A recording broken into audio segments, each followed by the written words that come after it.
Hi everyone, welcome back to my channel. This is Nona from TheLineLover.com. In today's video, we will break down the body type, seasonal color, and essence of the beautiful and talented Anya Taylor-Joy. This is going to be quite a detailed video, so grab a cup of tea and remember you can always put the video on 1.5 or 2 speed if I speak a little too slowly. And before we begin, if you'd like to support, please like this video and subscribe. Alright, so we will start off with the breakdown of silhouette in terms of the Kibbe body type yin-yang system. So let's start with sizing or scaling. Anya is taller for a woman. She is around 5 foot 8 inches purportedly, and that is quite young. She needs to really emphasize and accommodate her vertical at this height. This is not a height that really favors compact, broken lines. In terms of her bone structure, Anya is rather long, elongated, narrow, and quite angular. So she has a definite yang bone structure. She doesn't have any broadness or width, so we can rule out softened yang and therefore the natural family. Now for her undercurrent, which I think is a lot more obvious at heavier weights, you can see that she has this suppleness and softness to her body, especially the upper limbs and as well as in her face. Now, even at her more lean weights, you can see that she does have a little bit more lushness. Maybe you see it more through the thighs, but if you try to imagine Anya in purely yang lines, it will not look as good as when she wears something that accommodates both vertical and lavishness, ornateness, fluidity, softness. So I think she really resonates with the soft dramatic idea. Now let's switch gears and talk about essence, which is a completely separate system. Essence, at least the way I talk about it, is from the McJimsey or Kitchener system, different from the Kibbe system. So the first essence that I think Anya resonates super highly with is the ingenue essence. If you look at her big doll-like eyes, her shorter nose with a rounder tip, her very petite cupid's bow and smaller mouth, and her shorter chin, she really resonates with this delicate, girlish, youthful ingenue beauty. And depending on how she styles her hair and her makeup, she can really emphasize this. Another essence that she really resonates with is the angelic or ethereal essence, with her large, very widely spaced eyes, her exaggerated cheekbones, her eyebrows, her more raised nose bridge that really emphasizes this curve from her brow throughout her nose. Very much in line with this otherworldly, almost alien beauty. Now, before we get into examples of those essences being exaggerated, let's talk about seasonal color. Color is so important. It's the first thing you see. If the colors of your outfit do not celebrate or harmonize with your coloring of your skin and your hair and the relative contrast between your skin and hair and facial features, then the outfit will not be as successful. Color is also the first thing that someone sees, so if your item or your garment or your outfit fits you perfectly, but the colors are fighting your natural shading, then that's also going to detract from your entire look. So to briefly talk about these colors and why I think they don't work, why I think they cause a lot of visual tension that can't be reconciled. Let's start off with the outfit on the very left. This really gorgeous, deep, rich burgundy is just so buttery and deep, and it's just very different from the contrast between her facial features and her hair and her skin. So it's like she's wearing two different patterns on top of each other.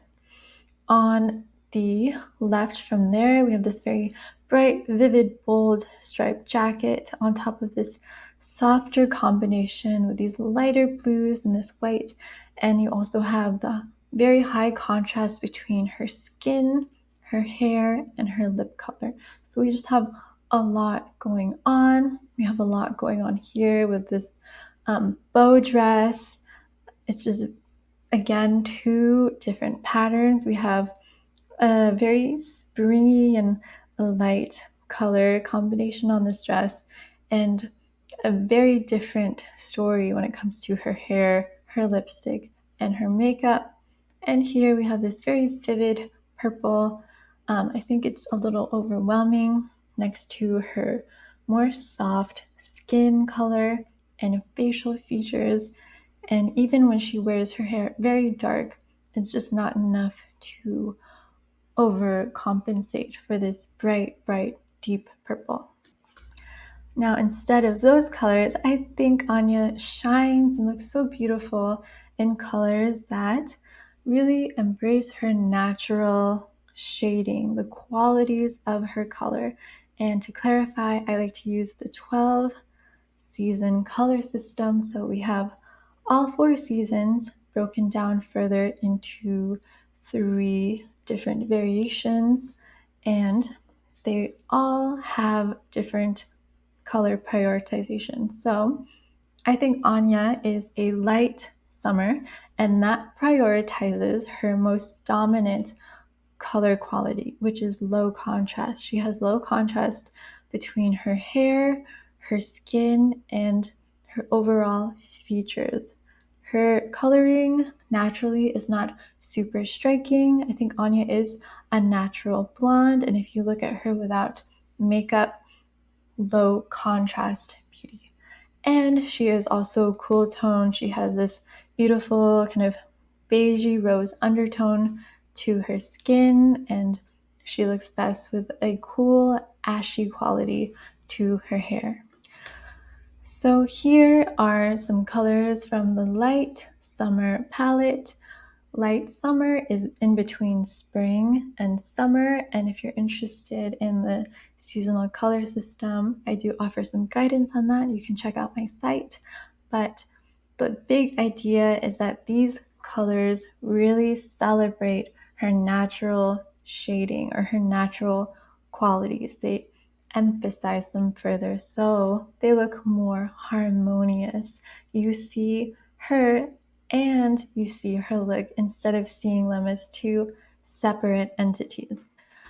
Now, not only does seasonal color give us insight as to what colors we should wear, but they also give insight as to the types of patterns that will celebrate our natural shading. So again, light summer is low contrast. So Anya looks best in lower contrast prints. So the opposite would be like these prints here. Here we have a gorgeous shade of pink and kind of gray beige inside, but inside of the pattern we have highly contrasting green and red with a definite border. So more contrast is being introduced. And again, it looks separate. Here, very high contrast, black background, bright green and blue floral print. It just looks very, very disparate from her skin and her hair. Now, these two outfits on the right are a good study in prioritizing certain elements of your style.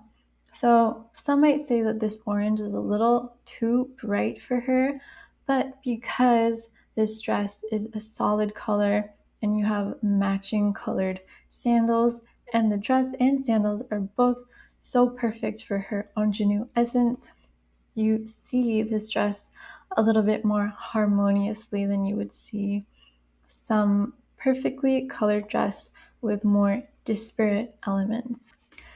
Now, kind of the opposite case, the dress to the very right It's very ingenue 60s, perky shift dress, mini dress, but the colors inside are first of all quite autumnal. We have this more rich caramel, brown, reddish orange shade, and we have this very high contrast print with the sort of like gingham checkered background color and the highly defined borders of the daisies. So what happens is that the pattern is kind of taking over the entire look and it's sitting on top of her. You see her and then you see the dress as two very separate visual elements. They're not integrated into each other.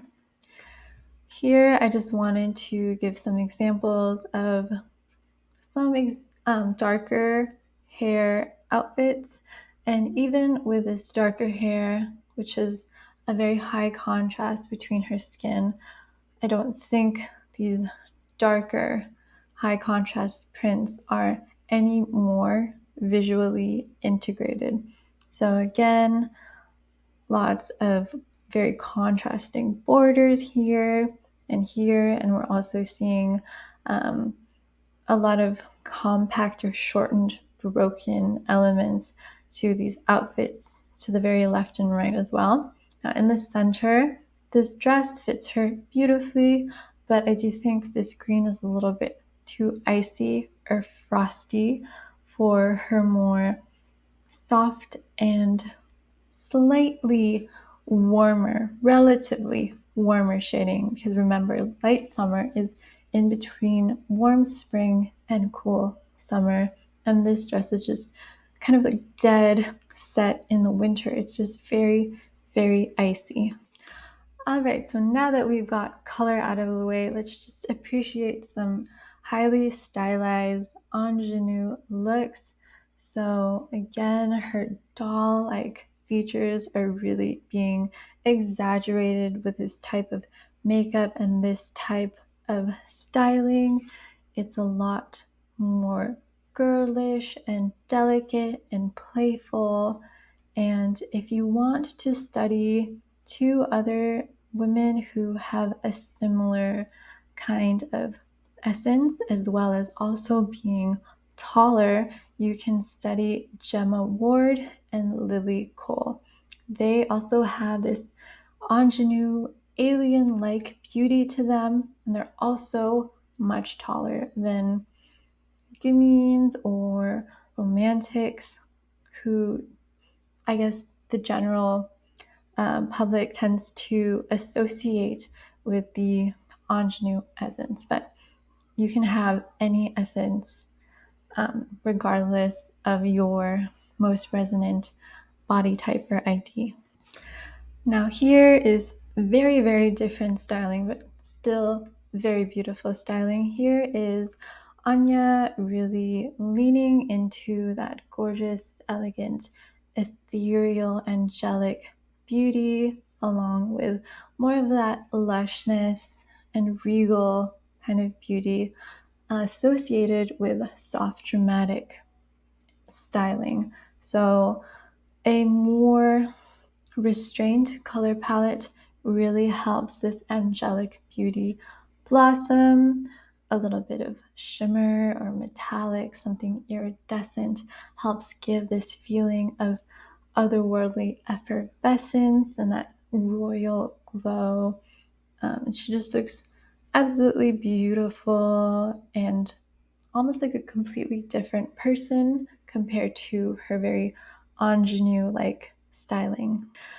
So let's just do a little bit of side-by-side comparison so you can just see these different vibes at play. So here, I think a lot of resonance with both ingenue and ethereal, just for the drapiness and the bows and the mermaid-like kind of sequins going on, but definitely more like 60s ingenue hairstyle. So that one's a fun one. In the center, this is what happens when you put such an eclectic beauty in stark black and more subdued lines. Yes, you can still see her beauty, but it just doesn't embrace it or amplify it. And here is just like full on fairy tale gorgeousness. And finally, here are some candid street style shots of Anya. I'm sure that she has to go through so much makeup and wardrobing and styling that maybe in her day-to-day life she just wants the complete opposite. And it brings up a really important point. Your style, your wardrobe should make you feel comfortable, should give you peace of mind so that you can forget about your style. You can forget about the way you look. You will have this confidence that you look good and that you look true to yourself, but you're not so caught up in your appearance throughout your day, throughout your activities. I don't think style should be the only thing or the most important thing on your mind as you go through your day. It should support whatever you're doing. So if that means that you want to embrace a little bit more anonymity, or you want to feel a little bit more distant or safe, then you should prioritize that over dressing in a way that theoretically or conceptually brings out your beauty the most. This is going to be a concept or question that comes up when I talk about styling based on archetypes. But the main message is that you really need to have style in your outfits serve you and give you a sense of stability and confidence. So for some people, that looks like wearing very cute clothing and playful clothing. For some, that can look like a power suit. For others, that can look like something very sensual and revealing. And for other people, it can look like dressing in a very mysterious, conservative, and controlled way. And your needs for your style can always change because life changes and you're a changing individual. So never feel like style needs to rule your life.